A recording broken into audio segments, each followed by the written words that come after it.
بسم اللہ الرحمن الرحیم۔ السلام علیکم ورحمۃ اللہ وبرکاتہ۔ عزیز طلبہ، اسلامیات سلسلہ نمبر 7 کا سبق شروع ہو رہا ہے۔ گزشتہ اسباق میں ہم نے حضور صلی اللہ علیہ وسلم کے ہجرت کے بعد کے واقعات پڑھے تھے، جس میں 2 ہجری تک کے واقعات اور اس میں آخری سبق جو ہم نے پڑھا وہ غزوہ احد سے متعلق تھا۔ اگلا جو ہمارا آج کا سبق ہے وہ سبق ہے واقعہ بئر معونہ۔ یہ آپ کی کتاب کے صفحہ نمبر 145 میں موجود ہے۔ یہ 4 ہجری کا واقعہ ہے۔ عزیز طلبہ، سفر کا مہینہ ہے، 4 ہجری کا واقعہ ہے۔ پہلے یہ جان لیجئے کہ بئر کسے کہا جاتا ہے۔ اس کے معنی کنویں کے ہیں۔ کنویں کو عربی میں بئر کہا جاتا ہے۔ اور یہ جو ایک واقعہ جو ہم آپ پڑھیں گے، یہ واقعہ ایک کنویں کے قریب پیش آیا تھا جس کا نام معونہ تھا۔ اسی مناسبت سے اس واقعے کو واقعہ بئر معونہ کہا جاتا ہے، یعنی وہ واقعہ جو معونہ نامی کنویں کے پاس پیش آیا۔ اور اس واقعے کو سریۃ القراء بھی کہا جاتا ہے، اور سریہ آپ جانتے ہیں کہ وہ لڑائی ہے، وہ واقعہ ہے جس میں حضور علیہ السلام خود شریک نہ ہوئے ہوں بلکہ لشکر کو روانہ کیا ہو۔ تو اس میں کو سریۃ القراء یعنی قاریوں کا سریہ کہا جاتا ہے، کیونکہ اس معاملے میں، اس واقعے میں بہت سارے قراء صحابہ اس میں موجود تھے، ایک بڑی جماعت ان کی موجود تھی۔ یہ واقعہ کیا ہوا؟ نجد ایک علاقہ تھا، اس کے رہنے والی ایک قوم تھی،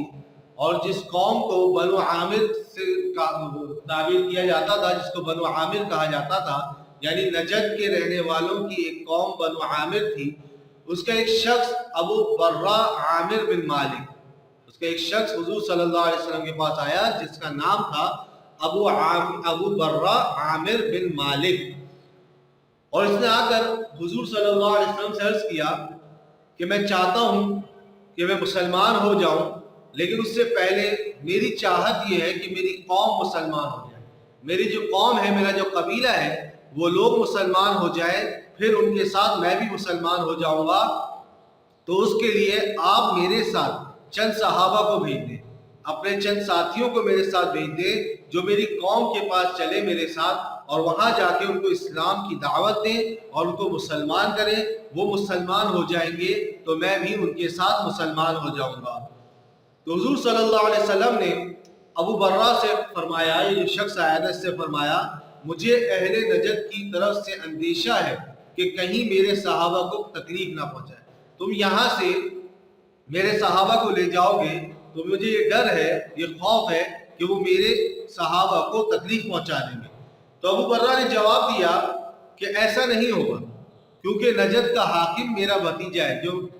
اہل نجد کے لوگ ہیں، وہاں کے رہنے والے جو ہیں، ان کا جو حاکم ہے وہ میرا بھتیجا ہے، میں اس کو سمجھا دوں گا، آپ فکر نہ کریں، میں ضامن ہوں، میں ضمانت دیتا ہوں کہ ان صحابہ کو کچھ نہیں ہوگا۔ تو حضور صلی اللہ علیہ وسلم نے لشکر روانہ فرمایا، جس میں 70 صحابہ رضی اللہ عنہم اجمعین کو حضور صلی اللہ علیہ وسلم نے روانہ کیا۔ 70 صحابہ کی روانگی ہوتی ہے۔ آپ صلی اللہ علیہ وسلم نے ان 70 صحابہ کے جو امیر تھے، جو سپہ سالار بنائے، وہ منذر بن محمد رضی اللہ عنہ کو بنائے۔ منذر بن محمد رضی اللہ عنہ کو 70 صحابہ کی سپہ سالار بنا کر حضور علیہ السلام نے روانہ کیا، اور ان 70 صحابہ میں اکثر حافظ قرآن اور قاری تھے، اور یہ وہ لوگ تھے، وہ صحابہ تھے جو اصحاب صفہ میں ہوتے تھے۔ اکثر صحابہ اس میں وہ تھے جو اصحاب صفہ میں سے تھے، یعنی مدرسہ صفہ میں، درسگاہ صفہ میں پڑھا کرتے تھے، اور وہاں کے وہ قاری تھے، اور یہ جماعت قراء کے نام سے مشہور تھی، اس لیے ان کو قاری بھی کہا جاتا تھا، اور یہ اصحاب صفہ میں رہنے والے تھے، اصحاب صفہ میں سے تھے، اور اکثر اس میں سے حافظ قرآن تھے۔ اب یہ لشکر جب روانہ ہوا ان کے ساتھ، تو معونہ کا جو کنواں تھا، بئر معونہ کے پاس یہ لشکر پہنچا، اور وہاں پڑاؤ ڈالا، وہاں قیام کیا، وہاں رک گئے۔ اور تین حضرات اس میں سے، ان لوگوں میں سے 3 حضرات، عامر بن طفیل جو ان کی قوم کا، ابو برہ کی قوم کا جو رئیس تھا، بڑا تھا، اس کے پاس حضور علیہ السلام کا دعوت اسلام سے متعلق خط لے گئے۔ 3 حضرات روانہ ہوئے جو قوم کے رئیس عامر بن طفیل کے پاس گئے، حضور صلی اللہ علیہ وسلم نے دعوت اسلام کا ایک خط دیا تھا، وہ لے کر اس کے پاس گئے۔ جب یہ وہاں گئے تو اس شخص نے، یعنی عامر بن طفیل نے، حضرت حرام بن ملحان رضی اللہ عنہ کو قتل کر دیا، شہید کر دیا، اور پھر آس پاس کی قبائل کو لیا، لوگوں کو لیا، اور بئر معونہ کے پاس جو صحابہ موجود تھے ان کا بھی گھیراؤ کر لیا، ان کو گھیرے میں لے لیا اور ان پر حملہ کیا۔ صحابہ کرام بے سر و سامانی کی حالت میں تھے، کیونکہ لڑائی کے لیے تو روانہ نہیں ہوئے تھے، اسلام کی دعوت لے کر نکلے تھے، دین کی دعوت دینی تھی، تو بے سر و سامانی کی حالت میں بھی سخت مقابلہ کیا، مگر عامر بن طفیل کے ساتھیوں نے شہید کر دیا۔ یہ حضرات جب تک مقابلہ کر سکتے تھے مقابلہ کیا، لیکن عامر بن طفیل کے لوگوں نے ان سب کو شہید کر دیا۔ انا للہ و انا الیہ راجعون۔ عزیز طلبہ، 70 صحابہ میں سے 3 صحابہ زندہ بچ گئے، اور ان تمام حضرات میں سے 3 صحابہ جو زندہ بچے ان کے نام تھے حضرت کعب بن زید انصاری،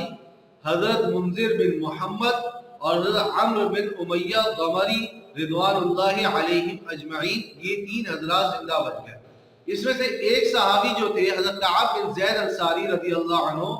یہ تو مقابلے میں زخمی ہوئے جس سے وہ بے ہوش ہو گئے، اور کافروں نے، یہ اہل نجد نے سمجھا کہ یہ شہید ہو چکے ہیں، اس لیے وہ چھوڑ کے روانہ ہو گئے۔ جبکہ 2 صحابہ جو تھے حضرت منذر بن محمد اور عمرو بن امیہ، یہ دونوں حضرات یہ اپنے مویشی چرانے کے لیے جنگل کی طرف گئے تھے۔ جن جانوروں پہ سوار ہو کر آئے تھے تو ان جانوروں کو جنگل کی طرف چرانے لے گئے تھے۔ واپسی ہونے لگی تو آسمان کی طرف پرندے اڑتے ہوئے دیکھے، جہاں کچھ لوگ زخمی ہو جاتے ہیں، شہادت ہو جاتی ہے، خون ہوتا ہے، وہاں کچھ پرندے آسمانوں پہ آ جاتے ہیں۔ جب اس طرف انہوں نے آسمان پر پرندے دیکھے تو گھبرا گئے اور سمجھ گئے کہ کوئی معاملہ گڑبڑ ہے، تو کہنے لگے کہ ضرور کوئی واقعہ پیش آیا ہے، اور آپس میں مشورہ کر کے جب یہ وہاں پہنچے اور یہ حالات دیکھے تو انہوں نے کافروں سے، جو ادھر کافر موجود تھے، مقابلہ کیا اور خوب لڑے، یہاں تک کہ عمرو بن امیہ رضی اللہ تعالیٰ عنہ تو لڑتے لڑتے کفار کے ہاتھوں گرفتار ہو گئے، اور کفار نے ان کو گرفتار کر لیا، اور پھر ابو عامر بن طفیل جو تھا، جو رئیس تھا قوم کا، اس نے ان کو اپنے پاس رکھ لیا اور غلام بنا دیا، اور پھر ان کو گنجا کر کے سر مڑ کر آزاد کر دیا۔ جب ان کو آزاد کیا تو یہ فوراً مدینہ منورہ لوٹے تاکہ اس واقعے کی اطلاع حضور صلی اللہ علیہ وسلم کو دے، جبکہ حضرت منذر بن محمد رضی اللہ عنہ یہ لڑتے لڑتے کفار سے مقابلہ کرتے کرتے شہید ہو گئے۔ تو عزیز صاحب، 70 صحابہ پر انہوں نے حملہ کیا، جس میں سے 3 صحابہ زندہ بچ گئے، اور اس میں سے 2 صحابہ جو ادھر گئے ہوئے تھے وہ واپس لوٹ کر آئے، حضرت منذر بن محمد اور عمرو بن امیہ، تو انہوں نے مقابلہ کیا کافروں سے، اس میں حضرت محمد بن منذر مقابلہ کرتے کرتے شہید ہو گئے، جبکہ حضرت عمرو بن امیہ یہ گرفتار ہوئے، ان کو غلام بنایا گیا، پھر ان کا سر منڈ کر گنجا کر کے آزاد کر دیا، اور وہ حضور صلی اللہ علیہ وسلم کے پاس پہنچے اور اس کی اطلاع دی۔ جبکہ حضرت کعب بن زید انصاری رضی اللہ عنہ جو بے ہوش ہو گئے تھے اور کافروں نے سمجھا کہ شہید ہو گئے ہیں اور چھوڑ دیا، تو وہ وہیں رہے، اس کے بعد وہ زندہ بچے اور صحت مند بھی ہوئے، اور کافی عرصے تک وہ زندہ رہے، یہاں تک کہ غزوہ خندق میں شہید ہوئے۔ اب جب حضور صلی اللہ علیہ وسلم کو اس کی اطلاع ملی کہ کافروں نے ایسا معاملہ کیا اور ایسے دھوکہ دیا ہے، تو حضور صلی اللہ علیہ وسلم کو بہت افسوس ہوا۔ چنانچہ آپ نے بئر معونہ کے واقعے کے بعد قرہ صحابہ کے قاتلین کے لیے 40 دن تک نماز فجر میں رکوع کے بعد قنوت نازلہ پڑھی۔ فجر کی نماز میں، فرض نماز میں رکوع سے کھڑے ہو کر قوما میں حضور علیہ السلام نے 40 دن تک ان کے قاتلوں کے لیے بدعا فرمائی اور ان کے لیے دعا فرمائی، جس کو قنوت نازلہ کہا جاتا ہے۔ اس قنوت نازلہ میں مسلمانوں کی نصرت کی دعا ہوتی ہے، مدد کی دعا ہوتی ہے، اور کفار کے لیے بربادی کی اور ان کے جو ہے خلاف بددعا ہوتی ہے۔ اور قنوت نازلہ کا یہ پہلا موقع تھا جس میں حضور علیہ السلام نے قنوت نازلہ پڑھی، یہ پہلا موقع تھا حضور علیہ السلام کے۔ اسی سنت پر جو حضور علیہ السلام نے واقعہ بیر معونہ کے بعد پڑھا، اسی سنت پر پورا کرتے ہوئے آج بھی مسلمانوں میں طریقہ رائج ہے کہ جب کبھی مسلمانوں پر کسی علاقے پہ کفار کی جانب سے مسائل ڈھائے جاتے ہیں، تکلیفیں پہنچائی جاتی ہیں، یا مسلمان کفار سے جنگ کر رہے ہوتے ہیں، تو اسی طرح اس سنت پر عمل کرتے ہوئے مسلمان فجر کی نماز کی دوسری رکعت میں رکوع کے بعد توبہ میں قنوت نازلہ پڑھتے ہیں، جس میں مسلمانوں کی نصرت اور کافروں کی بربادی کی دعا کی جاتی ہے۔ یہ جو حضور علیہ السلام نے قنوت نازلہ پڑھی، عزیز طلبہ، اس کا اثر یہ اللہ کی بارگاہ میں کیسے قبول ہوئی کہ کچھ دنوں بعد ان کفار کی بستی میں طاعون کی وبا پھیلی، ایک بیماری پھیل گئی جس سے وہ سب ہلاک ہو گئے۔ ان کا سردار عامر بن طفیل وہ ایسا بیمار ہوا کہ گھوڑے پر سوار تھا اور گھوڑے پر بیٹھے بیٹھے ہی مر گیا۔ عزیز طلبہ، اس سے ہمیں کیا سبق ملتا ہے واقعہ بیر معونہ سے؟ کہ کبھی بھی کسی پر ظلم نہ کرو، کیونکہ مظلوم کی بدعا براہ راست عرش پر پہنچتی ہے۔ انہوں نے ظلم کیا مسلمانوں پر، حفاظ صحابہ پر، قرہ صحابہ پر، اور پھر جب انہوں نے مسلمانوں کی طرف سے ان کے خلاف بدعا ہوئی تو پھر اللہ تعالیٰ نے کہ عرش تک اس بدعا وہ پہنچی، اور مسلمانوں کی اللہ تعالیٰ نے یہ فریاد سنی اور کافروں پر ایسا عذاب نازل ہوا کہ طاعون کی بیماری سے سب ختم ہو گئے۔ اس لیے کہا جاتا ہے کہ مظلوم کی بدعا سے بچو۔ عزیز طلبہ، اب اگلا سبق ہے ہمارا یہودیوں کی خفیہ سازش۔ یہ سبق صفحہ 148 صفحہ 148 میں ہے۔ عزیز طلبہ، یہودیوں کا ایک 3 قبائل آپ نے پڑھا تھا کہ مدینہ منورہ میں آباد تھے، بنو نذیر، بنو قریظہ اور بنو قینقاع۔ ان میں سے جو بنو نذیر تھا یہ بڑا قبیلہ تھا، یہ مدینہ منورہ میں آباد تھا۔ اس نے مسلمانوں کے خلاف سازش کی۔ وہ سازش کیا تھی؟ ایک تو یہ بات آپ جانتے ہیں، آپ پڑھ چکے ہیں کہ مدینہ منورہ میں امن و امان قائم رکھنے کے لیے حضور صلی اللہ علیہ وسلم نے میثاق مدینہ معاہدہ کیا تھا،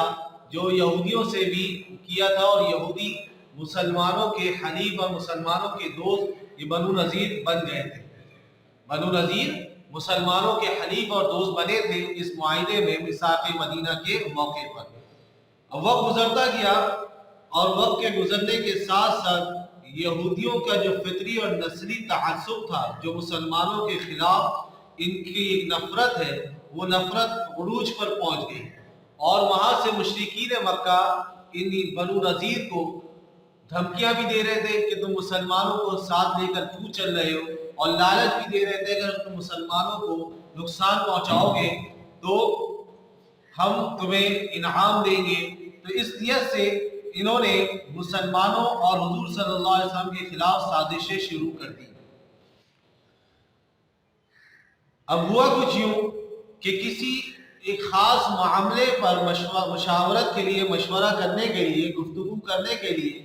حضور صلی اللہ علیہ وسلم چند صحابہ اکرام کے ساتھ بنو نذیر کے پاس پہنچے۔ حضور علیہ السلام نے ارادہ کیا کہ اس معاملے پر مشاورت کے لیے بنو نذیر کی آبادی میں جا کر ان سے مشورہ کیا جائے۔ چنانچہ حضور علیہ السلام نے ہفتے کا دن یہودیوں کی خاص عبادت کے لیے ہوتا ہے، اس دن حضور صلی اللہ علیہ وسلم نے قباء کے مقام پہ مسجد قباء میں نماز ادا فرمائی، اور پھر 6 میل کے فاصلے پر جہاں بنو نذیر کی آبادی تھی وہاں پہنچے، اور حضور صلی اللہ علیہ وسلم کے ساتھ چند صحابہ بھی موجود تھے، جن میں سے حضرت ابو بکر، حضرت عثمان، حضرت علی، حضرت عبد الرحمن بن عوف، حضرت سعد بن معاذ، حضرت سعد بن عبادہ اور دیگر اور صحابہ اکرام رضوان اللہ علیہم اجمعین موجود تھے۔ یہ حضور علیہ السلام کے ساتھ بنو نذیر کی آبادی میں پہنچے تو بنو نذیر بظاہر تو بڑی خوش خلقی سے، بڑے اچھے اخلاق سے پیش آئے، اور بڑی محبت سے ملے اور ایک مکان کی دیوار کے سائے میں گفتگو شروع ہوئی. ایک مکان تھا، اس کی دیوار کے سائے پر انہوں نے صحابہ کو حضور صلی اللہ علیہ وسلم کو بٹھایا اور وہاں مشاورت شروع ہوئی اور گفتگو شروع ہوئی. لیکن پیٹھ پیچھے ان یہودیوں نے کیا سازش کی ہوئی تھی؟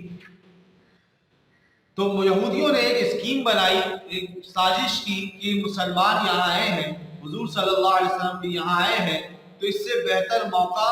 ہاتھ نہیں آئے گا کہ اتنے اکابر، اتنے بڑے بڑے صحابہ اور حضور صلی اللہ علیہ وسلم ایک جگہ جمع ہے، تو ان سب کو ایک ساتھ ہلاک کر دیا جائے، شہید کر دیا جائے، تاکہ ہمیشہ کے لیے یہود کو نجات مل جائے. ان مسلمانوں سے نجات مل جائے گی، محمد صلی اللہ علیہ وسلم بھی شہید ہو جائیں اور دوسرے صحابہ جو اکابر بڑے صحابہ ہیں ان کو بھی شہید کر دیا جائے تو سارا ہی معاملہ صاف ہو جائے گا.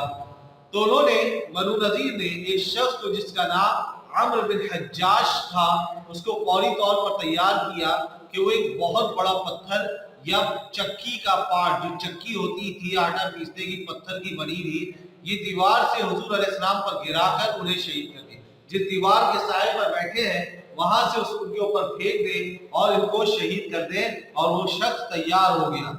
لیکن بنو نذیر کہ ایک عالم، جو ایک یہودی عالم تھے جن کا نام سلام بن مشکم تھا، وہ وہاں موجود تھے. انہوں نے یہود سے کہا، اے میری قوم، تم ہمیشہ میری بات ماننے سے انکار کرتے رہتے ہو، ہمیشہ جب بھی میں نے کچھ کہا ہے میری بات کو نہیں مانا، لیکن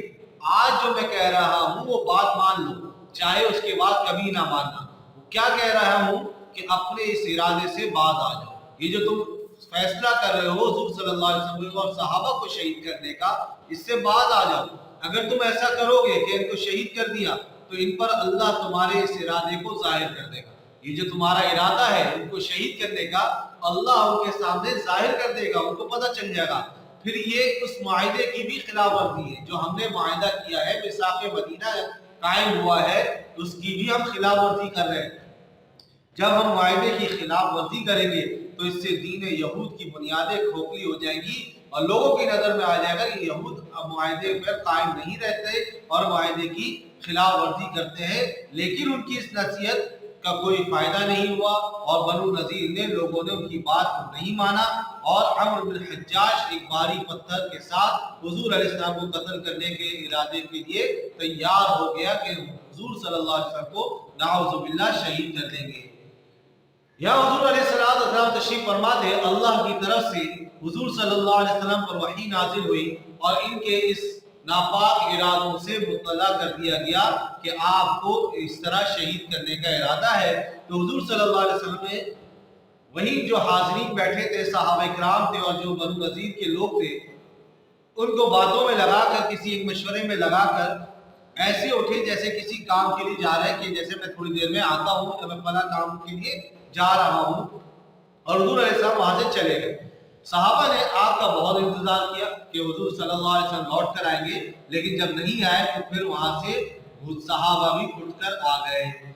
ادھر یہودی بڑی دیر تک منتظر رہے، انتظار کرتے رہے کہ آپ صلی اللہ علیہ وسلم لوٹ کر آئیں گے، لیکن حضور صلی اللہ علیہ وسلم تو نہیں لوٹے. جو صحابہ اکرام وہاں موجود تھے ان پر بھی انہوں نے پتھر نہیں پھینکا، شہید نہیں کیا، یہی سوچتے ہوئے کہ ٹھیک ہے تو بڑے اکابر صحابہ، لیکن ان کو شہید کرنے کے بعد بھی محمد صلی اللہ علیہ وسلم جب موجود ہوں گے تو ہمارا کوئی فائدہ نہیں ہوگا، ہم بدنام ہی ہوں گے. لیکن ہمارا ان کو شہید کرنے سے پورا مقصد ہمارا حاصل نہیں ہوگا، بلکہ اصل تو محمد صلی اللہ علیہ وسلم کو نعوذ باللہ شہید کرنا ہے. وہ شہید ہو جائیں گے تو دین اسلام کی بنیاد کھوکھلی ہو جائے گی، تو وہ فائدہ جاتا رہا تو وہ ان کو بھی شہید نہیں کرا. جب یہ صحابہ بھی وہاں سے لوٹ آئے تو ان کے جانے کے بعد یہودی کے ایک اور عالم جس کا نام کنانہ بن حویرہ تھا، اس نے کہا کہ کچھ تمہیں معلوم ہے کہ محمد کیوں اٹھ کر گئے، محمد کیوں اٹھ کے چلے گئے، تمہیں معلوم ہے؟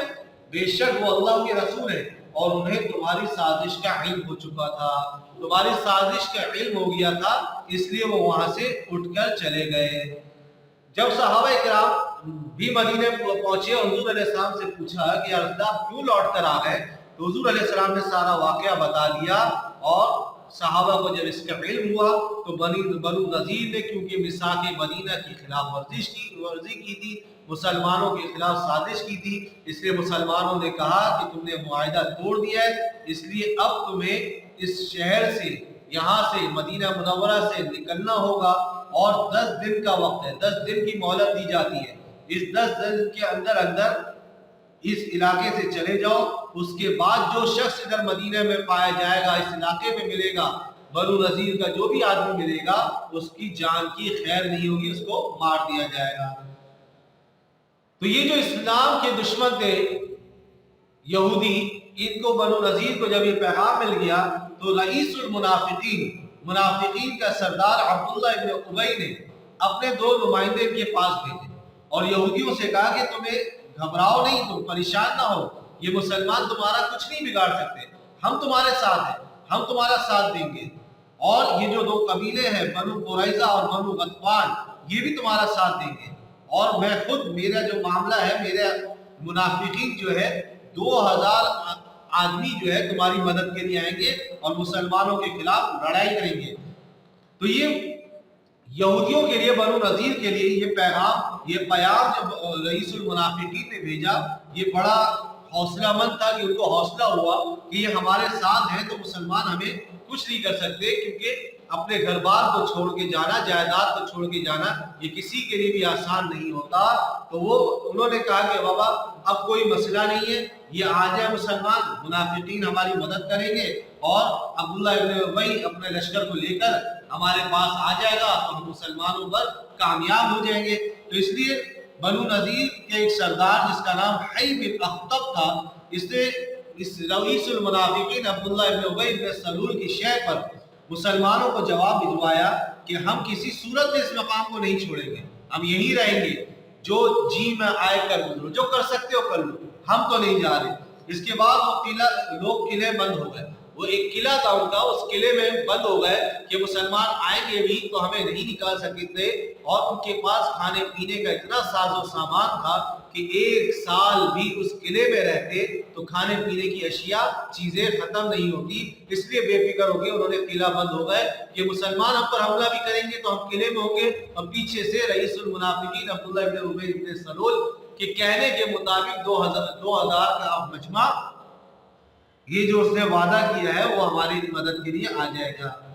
اب یہ قلعہ بند ہو گئے، یہاں سے یہودیوں نے ایک اور سازش کی